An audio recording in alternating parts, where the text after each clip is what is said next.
Welcome back. We are joined today by Theodore Postol, a professor of science, technology, and national security policy at MIT. He's an expert in nuclear weapons, delivery systems, missiles, missile defense, and has worked as an advisor at the Pentagon. So thank you again for coming back on. The audience are always very much appreciate the very, yeah. Well, I'm very happy to be here. My discussion today could be a little fragmented. I literally have been putting it together on the fly from yesterday. I literally got up at 5:30 my time in the morning to start putting together the slides. So it could be a little fragmented. If I fall asleep during the talk, I'll be ahead of some of your audience.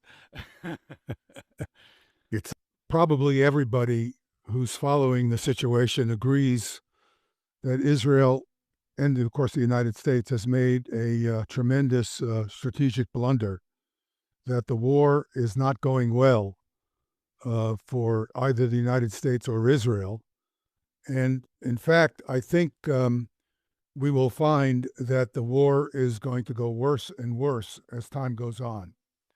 And the situation is now entirely in favor of the Iranians. They're, of course, taking tremendous levels of damage by the bombing campaign that began on February 28th with the surprise attack of Israel and the United States on Iran. But as many of us guessed, I want to underscore, it was a guess, at least on my part, the war would rather quickly turn in favor of Iran. And the basic reasons for that are really, there are multiple reasons. One of them is simply that Iran is a giant country, and the damage that is being done is very substantial to its above-ground facilities. Of course, many innocent people are being killed, which is, of course, another issue, which is moral and ethical. But the bigger problem is that Iran's retaliatory capabilities are mostly underground. And it's not simply, people sometimes don't understand that being underground is a very problematic thing, because people focus on the ability, for example, they talk about bunker busters. But in order for a bunker buster to work, it has to be extremely precisely targeted. If I build tunnels and I have a hole in the tunnel and I launch a missile through that tunnel, through that hole, you don't know where the tunnel may be going. The tunnel could be going in many different directions, and there could be elbows off the tunnel. And Iran has very cleverly, with great thought and strategic intelligence, built their facilities in networks of tunnels. So even if you get a tunnel entrance, you don't necessarily get the facility. And this is a real problem that Israel will continue to, and the United States will continue to face. It's simply not going to be possible to destroy these underground tunnels. Now, if we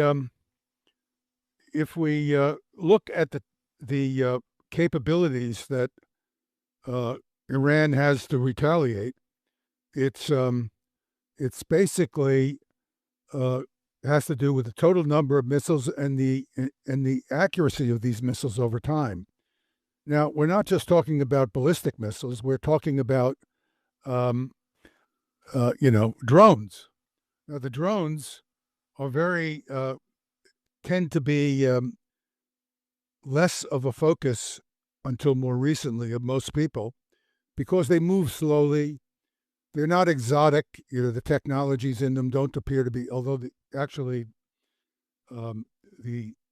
technologies in the drones are in fact very exotic. let me give you an example of what I mean here.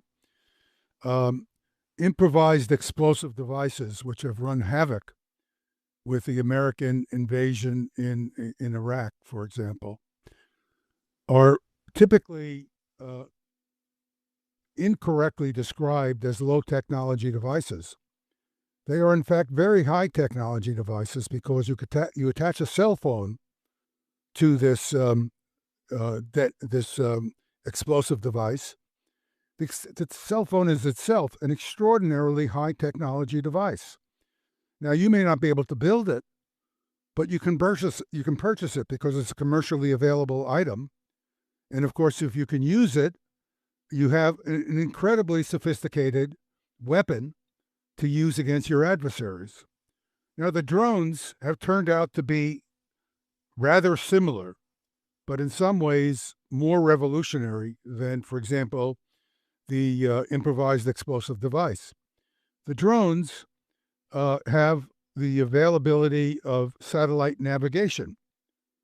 Now, the satellite navigation allows the drones to know where they are to typically a few meters in 3 dimensions. I say 3 dimensions because they know their altitude and they know their their latitude and longitude. And when I say to a few meters resolution, I'm talking about drones that are using, for example, China's Beidou system. The Beidou Chinese system for navigation typically you can typically achieve a few meters resolution with a civilian access to the system. GPS has a lower resolution because the military access is specialized relative to the civilian access. And but the Chinese have made their system available for higher precision. And this is available. Chinese receivers can be put on the drones, and they can, tell the drones where they are. Now, when a drone knows where it's are to meters of precision, it also knows its direction of motion because it can measure its movement by a sequence of measurements.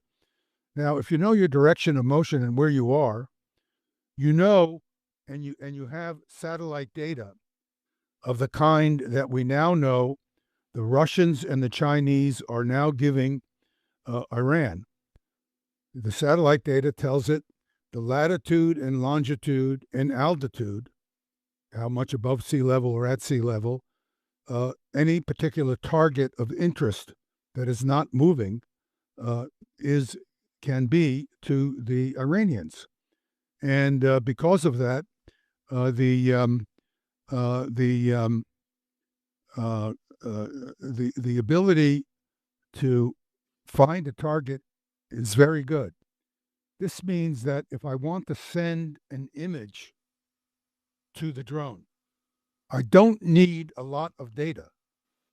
I just need to send it a crude image because the drone knows where it's looking. So if in the final stages of homing, it needs a more detailed update to exactly home on a target, it only needs a single picture. It really doesn't need a video of the homing. But of course, it can have that video because we also have the system called Starlink. Now, Starlink, I'll show you some Starlink receivers just to give people a sense of them. You go out and buy a Starlink receiver for $250. I think you can go on Amazon and find one.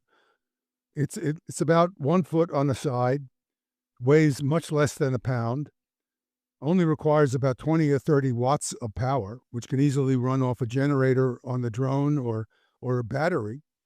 And you can get real-time video through a video link with Starlink.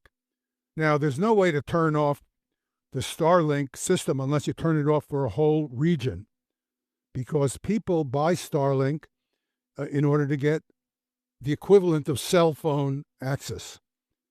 So when I buy a Starlink call it transceiver or modem, even if you want to call it that.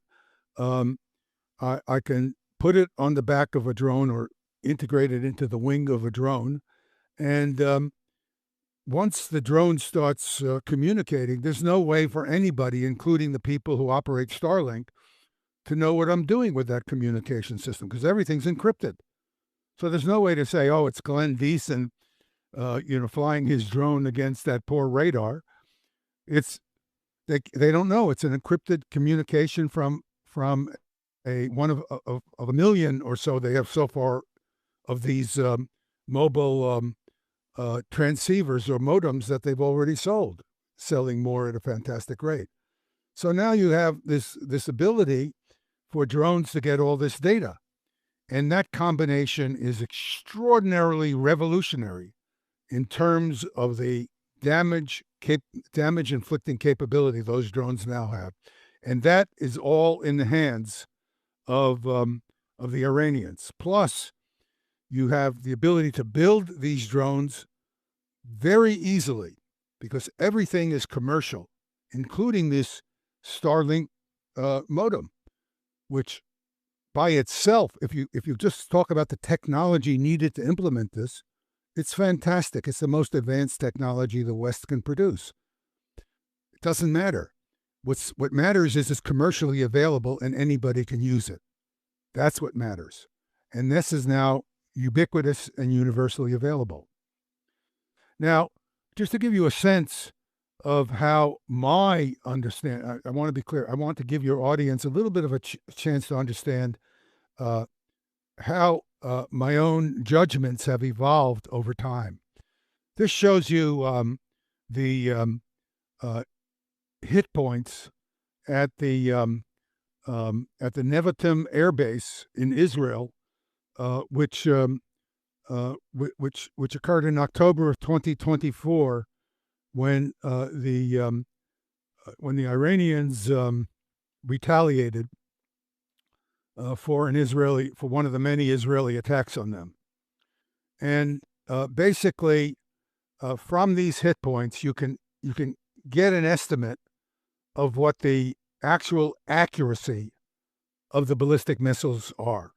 Now, of course, it's for these ballistic missiles. If you have more modern ballistic missiles that are more accurate, you don't have an estimate for them. But these were the estimates. These were the data I had at the time, and at that time I guessed. Well, it was a pretty good estimate actually, based on the data, that the accuracy of the ballistic missiles that Iran was using at that time was about a kilometer. And I don't need to go through all the details. This was discussed. So if this is a kilometer of precision, then this shows you sort of, if I were aiming at downtown Tel Aviv, this shows you a rough pattern of where warheads would fall. So a lot of my warheads would fall out of the downtown area, given that the downtown area is my target area.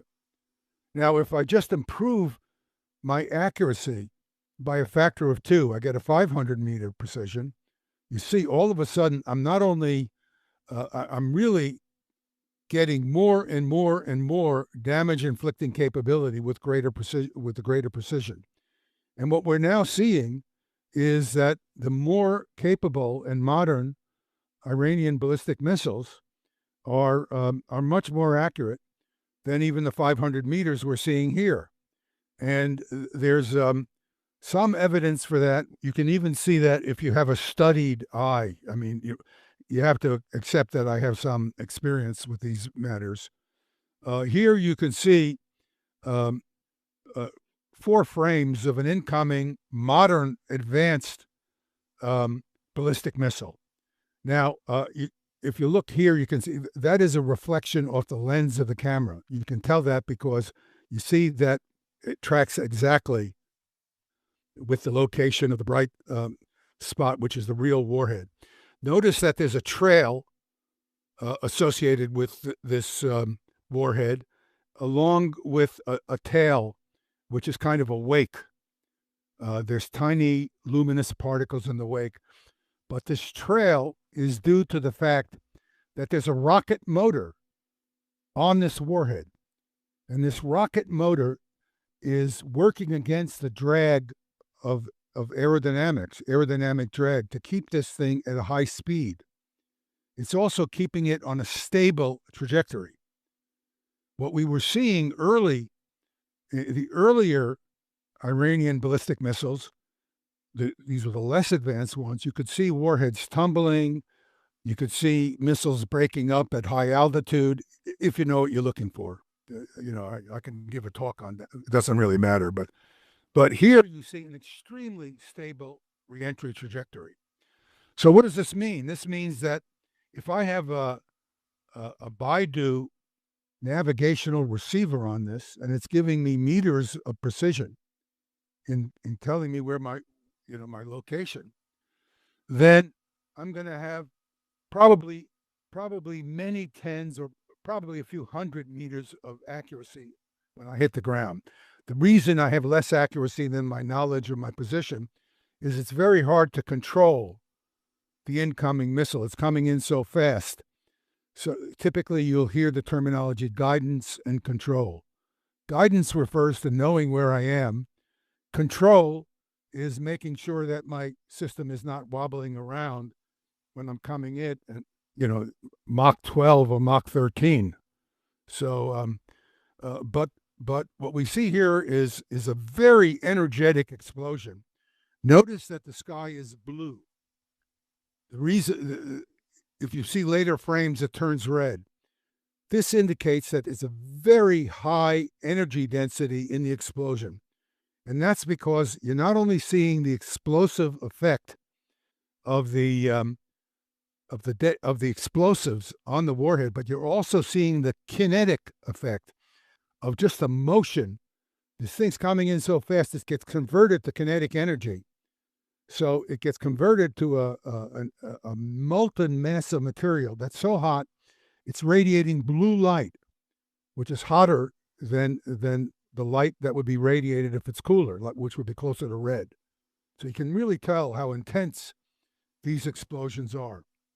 So the net result is they do tremendous amounts of damage. This is an indication of the damage that was done at Dimona only recently.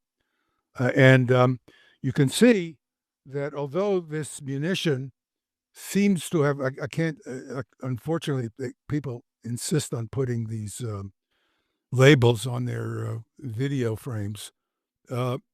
Even though we know that the warhead landed somewhere in the middle here, you can see the shock wave just knocked the walls out of all these different buildings. And if you were inside these buildings and you were near a window, you got badly, you could have easily been killed or badly injured. And we don't know what the casualties were. We also don't know what the warning time was, as I'll explain shortly. The warning time has essentially disappeared because the Iranians have been so successful with the use of drones. I want to underscore drones, not ballistic missiles. The drones have been able to destroy essentially all of the critical radar systems that the Israelis and Americans use for the air defenses and the missile defenses. Now, this is a non-linear consequence. By that I mean, when I have air defenses, I can shoot down a significant percentage of your drones, assuming I have enough interceptors, which of course they're running out of. Now, in the case of ballistic missiles, the air defenses have never been able to shoot down a high percentage of ballistic missiles. My guess, which I think history will eventually tell us, is no more than 5% or so intercept rate with the best of their systems. It's not much more than that. And you can see that, again, if you want another discussion, I can be happy to do it. You can see that because we know we can identify intercepts. We can see them when they occur. And then we can also see they almost never occur. In other words, we have video after video after video, freeze frame after freeze frame after freeze frame, time-lapse photo after time-lapse photo, almost none of which show any intercepts. So the conclusion is clear. There's a very low percentage of intercepts. It's just that simple. All right, so here's another example of the high levels of damage that can be done. And one of the problems you're now having is that if one of these warheads hits a building, and some percentage of the time they do, it's a purely probabilistic event, but if one of these warheads hits a building, it can take the building down. So if you're in Israel and you have an armored room in your apartment, which would, if you have a specialized room within your apartment that's got steel doors and special reinforced walls, and you're not foolish enough, you take shelter, the odds are very high you won't be injured even with this kind of damage. But if that building comes down, you're going to go down with it. You're going to be buried. So what's happening in Israel now, I know this was reported by some of your earlier interviewees, and it's, I've confirmed it independently. What you have now is people having to go down out of the building to underground shelters, because those are reinforced enough that if the building collapses, you can survive. It'll protect you from the rubble, from the collapsing structure. So that is a tremendous stress on you, because 2, 3, 4, or 5 times a night, you're awakened and you have to go down to a shelter, because you can't assume that your building's not going to be hit. It's a low probability event as an individual, but if you're in that situation, it's easy for me to say. It's like I joke with my military friends. I say, well, it's hard to hit an aircraft carrier, but I always, because I want to be respectful to them, because they are the guys who are out there. I always say, but of course, I'm not on the carrier, and I understand. So you can't take it for granted, and you won't. I know for sure, from my own attitudes, I'd be down in the shelter. So the fact that there's a low probability it would hit doesn't mean, and that's having a tremendous stress on Israeli society. So here's just an example of damage. This is from Gaza, actually, and this just shows you internal damage to an Israeli home that was probably several hundred meters, a fraction of a kilometer away from a detonation of a ballistic missile warhead. So this is not minor damage. I mean, you're not dead. Your apartment, well, you could be dead if you were near the window, if you weren't wise and went into your shelter. But this is not the kind of damage you can routinely accept unless you have a shelter, and you don't want to ignore the possibility that this thing could have hit your building, and that apartment would just be rubble at the bottom of the building. So again, these kinds of levels of damage are very large and very much a problem. So now let's get to the problem of drones. The drones are different. They are somewhat low tech vehicles. This is an example of an Iranian. It's called a Shahed drone. I called. This is the same, very close to the Russian Gen 2. Gen 2 drone, which is based on the same design. Right now, the Russians, Ukrainians, obviously Iranians who invented the first design, Turks, and Americans all have drone models that look very much like this vehicle. So, and the reason is simple. It's very easy to implement, extremely inexpensive, and it's very hard to shoot down. Again, let me say it's easy to shoot down if I have a surface-to-air missile. But the surface-to-air missile, for example, if the surface-air missile is an Iron Dome interceptor, which is essentially useless against ballistic missiles. Iron Dome is a total failure against ballistic missiles, but it's very capable against drones. If you're going to shoot it against drones or cruise missiles, it's going to have a very high intercept rate, probably close to 1. So I wouldn't even shoot 2 of these things at a drone. I'd shoot 1 at a drone. But the thing probably cost $500,000. Israelis claim it's $100,000, but that's nonsense. Nobody knows how to build one of these things for $100,000. Maybe $200,000 or $300,000 if you're very clever at building that. But even that, I doubt.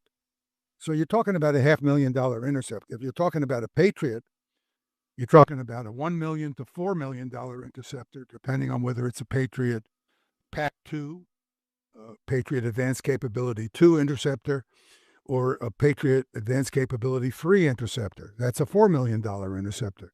That's against a $30,000 drone. And probably these drones are cheaper than that because when you're building them by mass amounts, they are going to be a lot cheaper. So here's an example of one of these underground tunnels. Now, this is an Iranian underground tunnel, and you can see photos of all these underground tunnels all over the place. Now, just to give you an example of how difficult these tunnels can be to work against if you're trying to you could cut a hole in this tunnel someplace. You wouldn't have the drones there. And you can have a ballistic missile that you're launching through that hole. And on top of the hole, you can put a very thin layer of plastic surface, fiberglass or something like that. And on top of that fiberglass, you can cover it with sand. So when you look down from an airplane or even from the ground, walking around, you don't even know there's a hole to a tunnel there.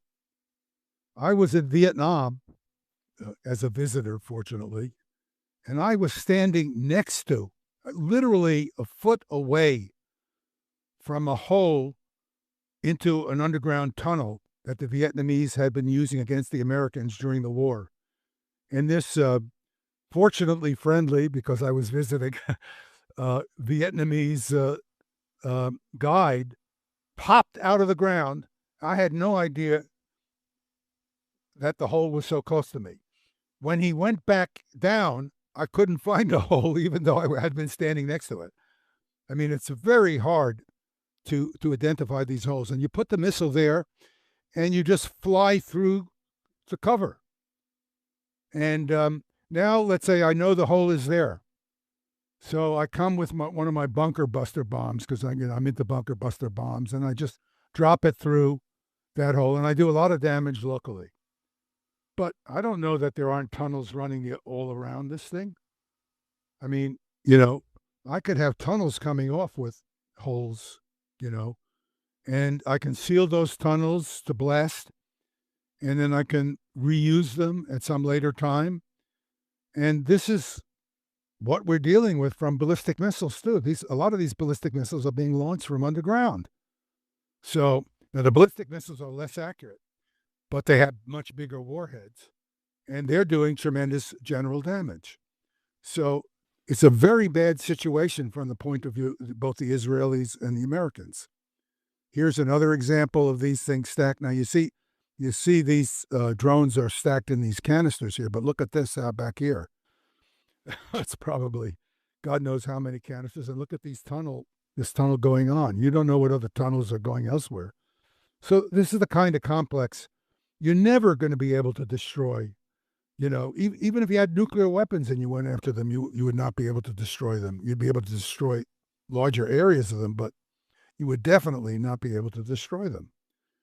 And here's again, these things being, and so the situation is extremely bad from the point of view of the Americans and the Israelis. So, so we're now in a situation where the drone can be you can put a navigation system on the drone. Now, there's several systems available. The obvious system to use at this time, I think, is the Starlink. Because you go out, you go to Amazon, you buy yourself a Starlink receiver. So let me show you what one of these things look like. Here's a Starlink receiver in the wing of a drone. Now you can see that this is the receiver here again. Notice that this section, which has been broken off, see, it's filled with styrofoam, and it's got a very thin, non-metallic surface. This thing has a very, very low radar reflectivity. It's also, and the styrofoam, which fills the cavity, gives it good physical rigidity. So I don't need to have a thick cover. And so you have a thin cover that's hardly reflecting of radar, and I have rigidity from very cheap materials, which are light and ubiquitous and adequate for making the drone strong enough to be aerodynamically functional. So so the radar cross section of this vehicle is probably around 1/100th of a square meter. It could be a few hundredths of a square meter. It could be a little less. Radar cross sections are sensitive to the orient, but it's very low. And just to give you a sense of what 1/100th of a square meter radar cross section is, this is equivalent to the radar cross section from a bird. So the radar, when it looks out, sees birds. If it's a very good radar, it sees birds. It also sees drones. How do you tell the drone from a bird? Now, you can tell the drone from a bird because it's traveling faster. But the bird is traveling fast enough very often that it's going to look enough like a drone that separating the two can be quite a trick. Using signal processing theoretically allows you to separate the two, but it really requires that the radar have certain properties that are extremely difficult to build into a radar. I won't get into radar theory, but it's not easy to separate these two moving targets. Here's that radar receiver next to a rather cute dog. So you see it's very small. You get it in a pizza box. So if someone's ordering pizza boxes around you, you better watch out. They may be ordering, they may be getting their pizzas, it's not pizzas, but Starlink transceivers. If you want to look at what this thing looks like from the top, that's what it looks like from the bottom. You can see there are attachments to it, but you just pull the attachment off. That's a link for the power, which is maybe about 25, 30 watts. A battery can easily provide that, or power that you'd have from an engine in a drone.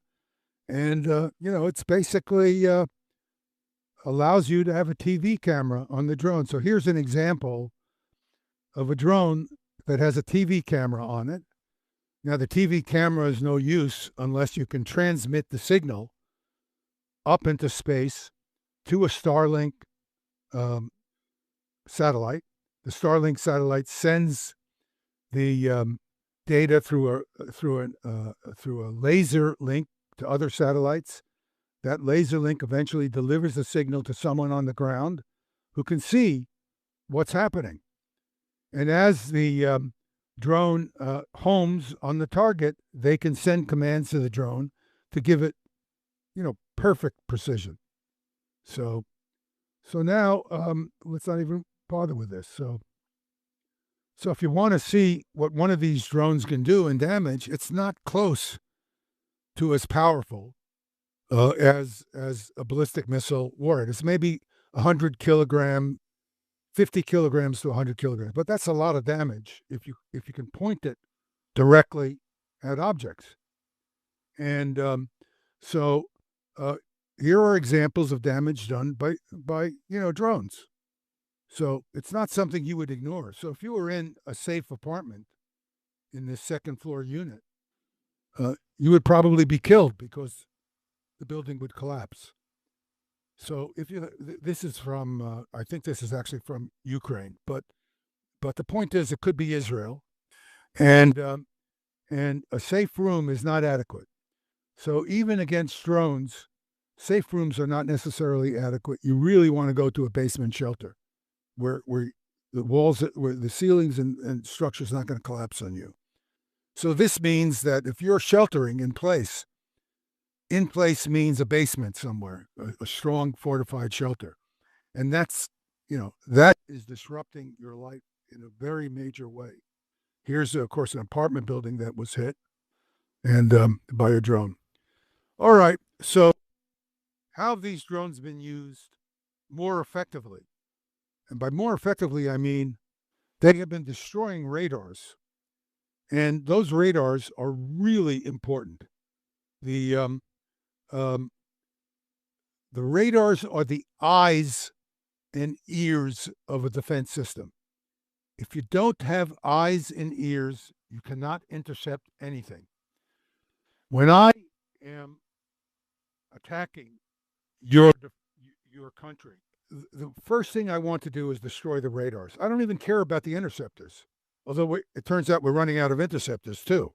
But I don't care about the interceptors, because if you don't have a radar to track, to find and track the adversary, you can't do anything. So, so what happens next is, here's an example of what happened in Bahrain. You can see there were two radars. These are almost certainly air defense radars. They're not missile defense radars. It's too small. They're too specialized. They're in radomes, and you can see both of them were destroyed.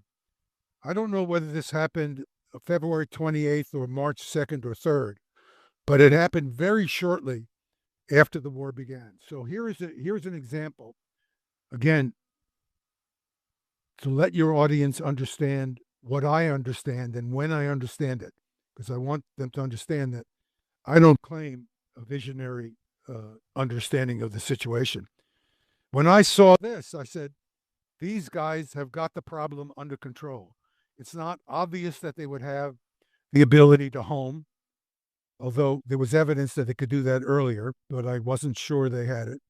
And it's not obvious that they could have the precision that they have. But this demonstrated it. And once they show that they have this precision, the problem is only getting the data. Where are these radars? Well, I know where those radars are because I have a satellite from China or Russia that's giving me detailed location information. So when that drone comes in, it knows exactly where it is, and it knows when its direction is looking in this direction. It's going to see this radar dome when it starts looking. So it's not a big problem. It's not searching everywhere. It's got the target in its view. So all it has to do is make very minor adjustments to hit it. And we can see it was totally successful. Here is an example of larger warheads or maybe multiple drones hitting a facility. My guess is this is multiple drones hitting these buildings. But, the death of 1,000 cuts is still a death. And remember, the drones, let's say there were 3 or 4 drones that were used there. You're talking about $100,000 worth of drones. A ballistic missile is going to cost you a couple of $1 million. You got these things. If there's no air defense, then there's no way to shoot down the drone. That's the big deal. Once the air defenses are destroyed, you're in very big trouble. Here's an example of a THAAD radar that was destroyed. I looked all over. I finally found a photograph. This radar is a masterpiece of modern radar technology. You can buy it for the bargain price of $500 million. All right. A man standing next to it would be so tall. So it's a very small radar. It can see it can see a launch of a ballistic missile from Iran at 1,000 kilometers range. So this is an incredibly capable radar. The power it can generate, the low noise capability of its amplifier system is extraordinary. But they took it out with a $30,000 drone. And if we look at probably what happened it's hard to tell what is what here, but it looks like this attack took out ancillary equipment. For example, what you see here, here behind this, you can see another structure. That's probably the generator system for the system. It's got it's got megawatts of power to get in order to run this thing. So here is a $1 billion radar. This is what's called the ultra high frequency radar. This is in Qatar. I won't have time. It's I can. This radar was critical because this radar cues the THAAD radars. This radar is bigger, has much longer range capability, can search much larger areas of sky very quickly. So what it does is it searches a large area of sky very quickly and says, something's there. So I go and tell THAAD, you can only search a small area of sky. Look here. And you other THAAD, you can look here, and you can look here, and you can look here. So when I lose that radar, all of a sudden these THAAD radars, they have to search large areas of sky. They become much less capable. They don't necessarily disappear, but they can only search at shorter range. If they can only search at shorter range because they have to drop their range to search, then I have less warning. And what we're now getting reports from in Israel is attacks occur and people sometimes don't even receive warning. People were reporting that they were receiving sometimes 1 or 2 minutes of warning. I can tell you where that's coming from. That's coming from the green pine radars that are associated with the Arrow missile defense, the Israeli Arrow missile defense. Those radars should be able to see incoming ballistic missiles at about 200 kilometers range. And that's about 2 minutes of warning. Now, if those radars are taken out, and I've heard some reports that a green pine radar, or maybe several of them, have been damaged, you have no warning. A typical air defense radar is not going to be able to see these things coming in. Even a Patriot radar is going to have maybe 100-kilometer range. So a Patriot radar might have a chance of seeing these incoming objects maybe 30 seconds before they arrive, 20 or 30 seconds, because the range is not adequate. And the Patriot radars, of course, they're also under attack. So life is, this is just a picture from this. You can see that this face has been destroyed. There are 2 other faces. It didn't even bother. Why bother attacking them? They're looking in the wrong direction. Here is an actual drone attack. This is on the second of these 2 radars that you saw in the other picture. Here's the drone. It's a Delta Wing drone, and it's coming in. If you look at the whole video, you can see that it was at a somewhat high altitude at a distance, and it came in, and it gets larger and larger, and it starts diving. My guess is it was at very low altitude. None of these radars could see at low altitude. Probably there were birds, ships, even small waves creating what's called clutter. And this drone was not seen until it began to climb in high altitude. Once it climbed to higher altitude, you had a minute. You can't launch an interceptor in a minute. You just don't have time. You have to track this thing. You have to. So here's the drone coming in, and of course, bang. You don't see. Actually, here you can see a little bit of light because this is the last frame as this drone struck the center, and here's the explosion. So very, very severe damage was done in this case. And it doesn't matter how severe, the radar is no longer functioning. Here's an example of a defense system that was mounted near or on the the American embassy in Baghdad. It's a small system. It's basically a gun-like system for shooting at easy targets like a drone, and the drone just came in and hit it. So now the system is, unless you have others of these systems, you're not defended. So I'm not going to talk too much about how these systems work because it's so the key technology that we're left with are satellites in space. Those technologies are still available. And basically the way they work is they see the rocket plume. Once the rocket motor turns off, then you can't see the missile. You're only looking at the rocket plume against the bright background of the Earth. So these systems are remarkably capable. They can see through clouds. They work at wavelengths where you can see through clouds. And you can't actually see. It's like the clouds refract. They scatter the signal. So it's like looking through frosted glass. But here's a signal in the infrared where you can see that there's a missile that just rises above. So you can tell, even when there's clouds, that a missile is being launched. So this is a very good warning system, but it doesn't give you tracking data. So I know there's a launch from Iran. I can't tell. I can roughly tell it's going toward Israel. I have enough precision data. It's very unprecise, but I can tell it's going south or west or east.